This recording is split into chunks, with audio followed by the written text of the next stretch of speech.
tardes, bienvenidos a Aliancy, Ventanas al Conocimiento. Bueno, en esta unidad 2, la cual tiene como título Didáctica de la lectoescritura, vamos a trabajar un conjunto de elementos, de recomendaciones, de características, de definiciones que nos permiten seguir avanzando en ese proceso de conocimiento, de aprendizaje, ese momento en el cual nosotros requerimos como parte de este proceso educativo y principalmente lo que tiene que ver con la lectura y la escritura, fundamental, no solamente en la formación del niño y niña, sino en nuestra propia formación universitaria, en nuestros procesos de formación del conocimiento, en cualquier área profesional. Para mí me complace nuevamente estar aquí con ustedes. Realmente la unidad uno fue una unidad donde trabajamos todo lo que tiene que ver con ese proceso de formación del individuo, con todo lo que tiene que ver con el desarrollo integral de esa formación del ser humano, del buen ciudadano. Y hablamos pues de la lectura. Y ustedes pues realizaron unos excelentes trabajos, sobre todo en ese rol del docente como formador, como instrumento, que lleva ese proceso tan dinámico, tan creativo y tan original como es la lectura. Tenemos un contenido eh, temático, ¿verdad? El primero es la didáctica de la lengua como disciplina científica, luego los conceptos claves en didáctica del discurso escrito, asimismo tenemos los modos de organización del discurso y su didáctica y por supuesto las reflexiones finales. Para ello tenemos una primera lámina que es la que nos habla de la didáctica de la lengua. ¿Pero qué es la didáctica? La didáctica, recuerden que son todas aquellas estrategias, actividades, formas de organización con los cuales nosotros llevamos a nuestros espacios de aprendizaje los momentos educativos o los contenidos temáticos. ¿Cómo yo trabajo la lengua, en este caso, la matemática, la geografía, la historia, la ciencia? Y en este caso, la didáctica de la lengua y la literatura es una ciencia que se encarga de cómo estimular al alumnado hacia el proceso de enseñanza y aprendizaje, donde se analizan los procesos de adquisición del saber, hacer y de los saberes. Ayuda a que el alumno tenga destrezas del área de la lengua y de la literatura. Y cuando hablamos de lengua y literatura, no es un concepto, no es una ciencia abstracta, es una ciencia real que nos permite mostrarle al estudiante cuáles son aquellos procesos en los cuales se concreta o se une, ¿verdad? El saber hacer y los saberes. Nada más productivo es el ejemplo, las acciones por las cuales o en medio de las cuales nuestros estudiantes y nosotros mismos llevamos ese proceso de lectura a partir de la didáctica de la lengua. La didáctica de lenguas puede ser estudiada en primer lugar en función de la disciplina escolar enseñada. Las lenguas constituyen un objeto intrínsecamente transversal, puesto que recurre a contenidos múltiples que pertenecen a diversas realidades. Puede tratarse de lengua materna, de primera lengua, de segunda lengua, de lengua extranjera, de lengua o lenguas de enseñanza. Esto lo dice Dons, Gagnon y Mosque en 2009. Las lenguas, además, son estudiadas de distintos ámbitos de la fonética, la gramática, la pragmática, la literatura, la escritura, la lectura y la comunicación oral. Es decir, que cuando nosotros hablamos de la lengua y hablamos de la lectura y la escritura, ellas están dentro de ese proceso transversal, donde ese elemento transversal recorre todas las áreas de conocimiento. No hay ningún área de conocimiento que no pertenezca a este proceso en el cual usted utiliza su lengua materna, su segunda lengua, su tercera lengua, incluso esos ámbitos de los que hablan la fonética, la gramática, la pragmática, la literatura, la escritura, la lectura y por supuesto la comunicación oral, porque todo engloba ese proceso de lengua y de literatura. Y nosotros a veces nos preguntamos el por qué. Y sencillamente es porque parte de ese proceso de enseñanza y aprendizaje, ese proceso de formación del individuo desde inicial hasta la formación profesional, llámese doctorado, postdoctorado y cualquier carrera de profesión universitaria, todos nosotros llevamos dentro de sí la enseñanza de la lengua y la literatura. Para usted poder comprender algunos aspectos o algunos textos de razonamiento lógico-matemático, usted tiene que leer, usted tiene que escribir. Para usted poder desarrollar cualquier tipo de contenido temático o de actividad en cualquier área profesional, usted tiene que leer, usted tiene que escribir, usted tiene que redactar, usted tiene que entender cuáles son esos elementos organizativos, cuál es ese proceso de planeación de la lectura y sobre todo la escritura, de la forma de redacción. Y allí lo dice, la gramática, la pragmática, la fonética, todo lo que tiene que ver con la comunicación oral, con la oratoria, es decir, todo lo engloba la didáctica de la lengua. Por eso es que habla que es un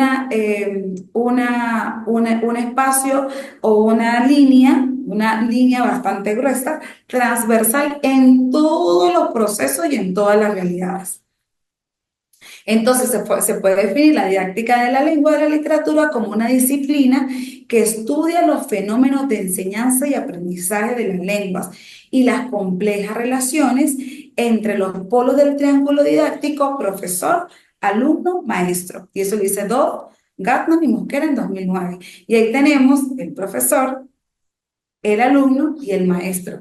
Y usted dirá, ¿cuál es la diferencia? Bueno, en muchas ocasiones el profesor pareciera como el facilitador.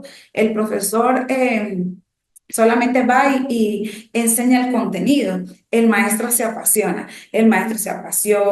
se motiva, siempre está dispuesto a ese compromiso del trabajo colaborativo, de la lectura guiada, de llevar todo lo que tiene que ver con el libro. Hoy tuve una experiencia bien interesante en el colegio donde trabajo. Ahí cumplo la función de directora y hoy un representante me trajo una cantidad de libros impresionante y él decía, profesora, esto no tiene valor. Entonces le decía, no, el valor es el conocimiento. Me comentaba que había ido a la biblioteca pública de aquí del municipio, el municipio de San Cristóbal, y él, el señor, él dice el señor Jorge, incluso me aprendí el nombre, yo iba a ir a donar los libros, el señor Jorge me dijo, no, al contrario, nos estamos buscando quién se lleve los libros. Es decir, ya esa formación que nosotros tuvimos en nuestro tiempo, en el año 1600, cuando nacimos, cuando nos formamos, nosotros íbamos a la biblioteca, nosotros buscábamos el libro y trajo una enciclopedia y libros de todo tipo, atlas del conocimiento, todo lo que tiene que ver por ejemplo, en el caso de nosotros, con la historia de Venezuela, e incluso atlas de la salud física y el deporte. Entonces, tú dices, esas son cosas que esta generación no lo ha tenido. Y que bueno, nosotros aquí estamos tratando de transformar eso a partir de esos círculos de lectura que para nosotros también es tan importante. Y por eso tienen ahí la niña, ¿verdad? Sentada en el piso con ese libro y bueno, creciendo ese gigantesco árbol de los conocimientos, de la experiencia, de los procesos que son importantes. Proceso tenemos los conceptos clave. Y los conceptos clave hablamos de normas, tipos de textos y ejemplos de esos conceptos claves en la didáctica de la lengua, en la didáctica de la lengua y de la literatura. Veo Grande y Destler define el texto como un acontecimiento comunicativo que cumple 7 normas de textualidad. Si un texto no satisface alguna de esas normas, entonces no puede considerarse que ese texto sea comunicativo.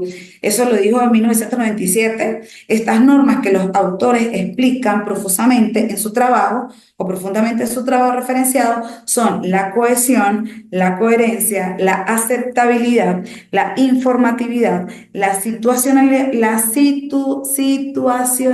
y la intertextualidad. Y nosotros cuando elaboramos los textos, o en mi caso, que mi área es el castellano y literatura, yo soy graduada en castellano y literatura, yo trabajo mucho con mis estudiantes, no importa en qué nivel o modalidad esté. En mi caso, yo trabajo con bachillerato de primero a quinto año y desde primer año yo estoy trabajando con ellos eso. coherencia, cohesión, aceptabilidad, informatividad, la situacionalidad y la intertextualidad.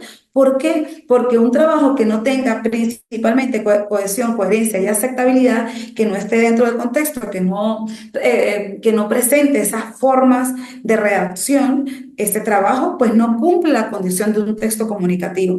Y sucede porque si el estudiante no lee, no sabe escribir. Si el estudiante no lee, no tiene y no investiga, no tiene la posibilidad de desarrollar una producción propia, sin tener que ir a aliadas, sin tener que irme a Google, sin tener que cortar y pegar, sino sencillamente redactar con mis propias palabras lo que dice el texto, lo que aprendo del ambiente, lo que tengo en mi pensamiento, lo que están dentro de mis emociones, y por eso nosotros en muchas ocasiones, en mi caso, yo trabajo portafolio, y yo le digo, si ustedes van a hacer una lectura, tomen nota, qué me gusta, qué no me gusta, qué me desagrada. Escríbanlo, lean lo que ustedes están escribiendo, hagan que el texto se vuelva vivo. Y como usted tiene un texto vivo, sencillamente cuando usted lo lee, lo interpreta y escribe a partir de esa cohesión y esa coherencia que debe tener el texto, cuando ese texto es original, es creativo, es productivo y pues por supuesto usted desarrolla nuevos conocimientos y nuevos saberes a partir de ello. También tenemos los tipos de texto. Los textos tienen una estructura y quiero que prestemos un poco de atención a esto, pues hoy lamentablemente no hay ninguno conectado, pero recuerden que esto está dentro de la plataforma del INSI en la actividad número 2 para que ustedes puedan ir desarrollando y haciendo sus propios juicios, sus propias opiniones, sus propios argumentos con respecto a este tema. Con respecto a los tipos de textos, los textos tienen una estructura, patrones y regularidades que hacen que puedan clasificarse por medio de tipologías. Dressler y Grande proponen como definición para los tipos de texto que un tipo es una clase de texto que presenta ciertos patrones característicos. A partir de esta tipología textual podemos dividirla en dos categorías, que es la tipología textual en función del contenido y la tipología textual en función de la forma. En el caso de la tipología en función del contenido, podemos hablar de textos literarios, científicos técnicos, periodísticos, propagandísticos, publicitarios, jurídico-administrativos, religiosos, instruccionales, porque son textos en función del contenido. ¿Qué tipo de contenido me presenta el texto? Entonces nosotros, por ejemplo, podemos tener textos poéticos que entran dentro del género lírico, textos narrativos donde entran los cuentos, los ensayos, las leyendas, las fábulas, los artículos, porque incluso recuérdense que dentro de esta categoría de género literario, ahorita aparece en este siglo XX, aparece el género didáctico, que es donde incluyen los ensayos, los artículos, las monografías, las tesis, donde usted no solamente como género se desarrolla el punto de vista escrito, sino el punto de vista oral. Entonces es cuando se desarrollan los congresos, las charlas, los talleres, los diplomados, entonces lo engloban dentro de ese género, pero esos textos tienen una tipología textual en función del contenido. Entonces, hablamos de los textos científicos técnicos, de los periodísticos, de los propagandísticos, etcétera, etcétera, dependiendo, por supuesto, de la formación profesional donde usted se encuentre. E incluso cuando nosotros hablamos, que lo veníamos desarrollando anteriormente en la lámina anterior, nosotros hablábamos de ese eje transversal. Y ese eje transversal, como entra la didáctica de la lengua y la literatura, podemos entender también que este tipo de tipología textual del contenido entra geografía, entra historia, entra ciencias naturales, en el caso de media entra biología, arte y patrimonio, inglés, porque estamos manejando otro idioma, entre otros. Todos tienen un contenido definido y una forma esperada por su intencionalidad y tipología. En cuanto a la tipología textual en función de la forma, la entendemos como la organización del discurso en un espacio. Para hablar de esta categoría, pensemos en una carta, en un prospecto médico, en un billete de un tren, en una factura comercial o en un ticket de taxi. Siempre se está organizando de una manera más o menos estricta, pero en todo caso organizado. Tú no escribes de izquierda a derecha. Tú escribes de una forma lineal, de una forma consecutiva, manejando todo lo que tiene que ver con lo que nosotros hablamos en las normas. Tiene que tener coherencia, tiene que tener cohesión, tiene que tener todo lo que corresponde a al desarrollo de las normas gramaticales, la sintaxis gramatical que les hablaba yo a los estudiantes. Usted primero no coloca el adjetivo, después el artículo, después el pronombre, después el verbo, no. Toda oración, ya sea simple o compuesta, lleva su forma de organización. Entonces, puede ser una factura comercial, puede ser el billete de un tren, puede ser un texto jurídico, ¿verdad? Puede ser un texto periodístico. Aquí lo importante es que usted tenga esa forma de organización. Eh, parte de esto, también tenemos lo que corresponde vamos por aquí, a escribirles en el grupo que los estaba esperando, que tenemos los modos de organización del discurso. Y entre estos modos de organización del discurso tenemos la narración, la descripción, la explicación y la argumentación. Y a mí me encanta esta lámina, ustedes la ven bastante creativa, yo busco la manera de que no solamente lo podamos leer, sino que podamos visualizar. En el caso de la narración tenemos una niña leyendo con varios libros atrás, porque esa es parte, ¿no? De que nosotros podamos tener esa pasión y esa motivación por ir trabajando en función de eso. Una narración o relato. ¿Y qué es una narración? Una narración o relato es la evocación ordenada y detallada de una serie de sucesos reales, ficticios. Son ejemplos de narración, ya lo venía hablando anteriormente, en lo que tiene que ver con el género narrativo, el género literario, los cuentos, las anécdotas, los chistes, las novelas, las crónicas, entre otros, entre muchos otros subgéneros narrativos de la actualidad. Y entonces cuando hablamos de esos modos de organización del discurso, obviamente tenemos la narración. La narración la hacemos parte de nuestra vida cotidiana. Cuando sencillamente usted llega a su casa y está con su hijo, con su papá, con su mamá, con su esposo, con la persona que con usted lleva, le dice, ¿y cómo te fue hoy? Y tú comienzas la narración, esa descripción de esos sucesos, de esos hechos. Cuando nosotros hablamos del cuento, de la novela, de la poesía, de la fábula, de la leyenda, hay, obviamente, los temas pueden ser, o el contenido de esa descripción puede ser real o ficticia, pero aparece como eso, como un hecho, una evocación organizada y detallada, que no puede deslindarse, no puede estar aislada de la descripción. Y en el caso de la descripción, tenemos que es una herramienta discursiva que permite explicar las características de los sujetos, de los acontecimientos que tienen lugar, de los espacios físicos donde se desarrollan, incluso de las sensaciones que se tienen, tanto en situaciones reales como en textos de ficción. Y por supuesto, cuando hablamos de descripción, hablamos de todo. Cuando tú le dices a un estudiante que haga un análisis y comprensión de texto y que explique o detalle las características del personaje, él no se puede quedar que es moreno, de cabello churco, con ojos marrones, no, también te escribe su personalidad, su alma, sus pensamientos. Cuando tenemos un narrador omnisciente, un narrador que todo lo ve, todo lo siente, todo lo observa, todo ese narrador que lee los pensamientos, entonces es parte de esa descripción del sujeto y por supuesto del ambiente donde se desarrolla. Tenemos a su vez la explicación, que es una exposición o declaración que se hace de algún tema o asunto, con la finalidad de que otra persona lo entienda o lo mire de una perspectiva semejante. En general, toda explicación tiene el propósito de hacer más perceptible el asunto explicado, o sea, de aclararlo, brindando para ello ejemplos, conceptos, argumentos y comparaciones. ¿Quiénes son los que utilizamos la explicación? En la mayoría de los maestros, pero no solamente el maestro, el administrador, el arquitecto, el médico, en todo momento, en la comunicación oral, en la expresión verbal, nosotros estamos haciendo una explicación del tema, del contenido, del pensamiento, de la opinión y por supuesto, esta obviamente tiene una unión cuerpo a cuerpo, mente a mente con la argumentación. Tú no puedes explicar sin tener una base, sin tener un piso que te lo permita. Y eso sucede no solamente en la literatura, no solamente en el aspecto literario, en el aspecto de la lectoescritura.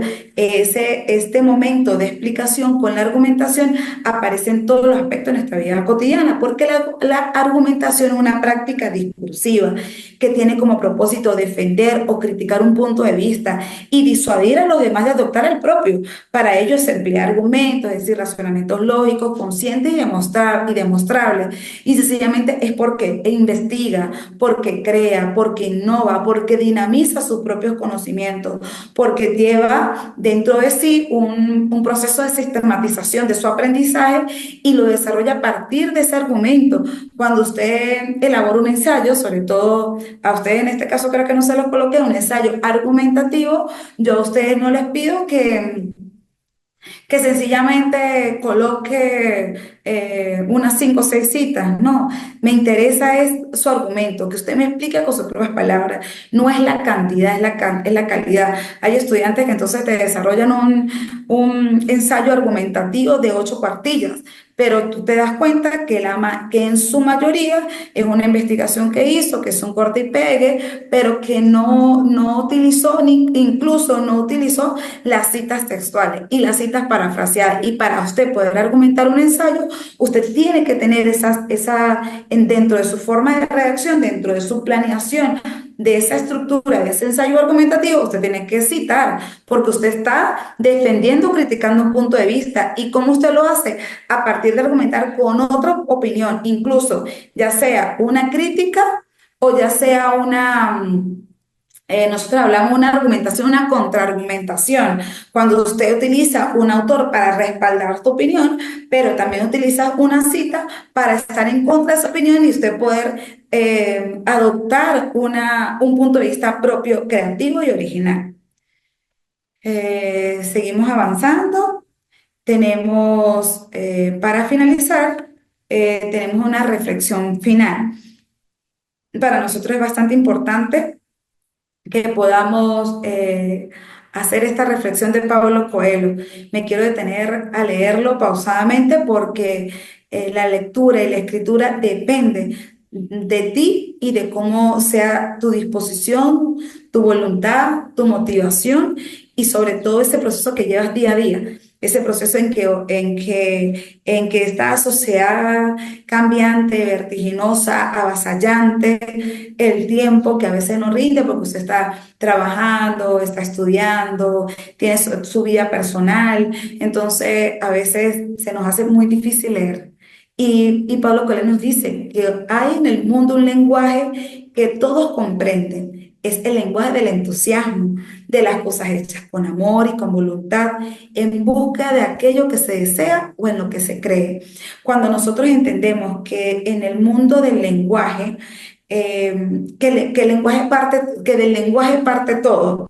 Cuando el maestro de lengua, no solamente, porque eso nos sucede a diario, creo que nos sucede a todos los maestros, cuando dicen, no, eso es el de matemática, no, ese es el del lenguaje. No, el conocimiento, el saber hacer y el hacer requiere de nosotros el conocimiento de nuestro estudiante, que sea un estudiante integral, que tenga una formación integral, no solamente en conocimientos, sino en valores, en saberes, que tenga las herramientas, la hace en el mundo del lenguaje, en el mundo de la lectura. En la diapositiva que yo le hice, en la unidad número 1, yo les coloqué una imagen muy bonita que hablaba, ¿para qué leer? Pues el leer te motiva, el leer te lleva a otros mundos inimaginables. El leer te permite ser un escritor de tu propia vida, de tu propia experiencia, porque a veces cuando usted lee esos libros por ejemplo, un libro de cartas, un libro de cartas de que una persona le escribe otra carta. Así que en mi caso, mi vida se basa en la literatura romántica, en la literatura de reflexión, sobre todo lo que tiene que ver con la salud mental y con la salud emocional, con la psicología positiva. Entonces yo integro a los míos a ese mundo en el cual nosotros tenemos que siempre estar. Si no tengo la oportunidad, le soy una representante hoy, si no tienes la oportunidad de leerlo, escúchalo, busca el audiolibro, busca siempre la manera de estar propiciando espacios para la producción, para el crecimiento, para el deseo, porque es lo que se dice, lo que desea y en lo que se cree. Si nosotros creemos o queremos que un mundo sea posible y sea un mundo mejor, tenemos que adentrar a nuestros estudiantes, adentrar nosotros mismos al mundo de la lectura, al mundo de los libros, pero que no sea solamente a partir del dispositivo electrónico, sino que tengamos la oportunidad de aprovechar estos espacios, los círculos de lectura, las bibliotecas, las hemerotecas, que mucha gente odia ir a las hemerotecas, espacios donde usted pueda sentarse y comenzar a leer fragmentos, un paso a paso. Todo es un paso a paso, pero cuando se hace con amor y con voluntad. Entonces aquí les dejo pues esta hermosa frase, ¿verdad? Esta hermosa reflexión de Pablo Coelho. Espero verlos en el próximo encuentro sincrónico. Recuerden que ya están en su plataforma, está la unidad 2, la unidad 3 y la unidad 4 para que vayan a ir avanzando paso a paso en este proceso de investigación y de producción que los lleva de la mano el INC, porque somos el INC, Ventanas al Conocimiento. Así que feliz tarde y bueno, que tengan una experiencia provechosa de mucha lectura y de mucha escritura esta semana. Bienvenidos. Hasta luego.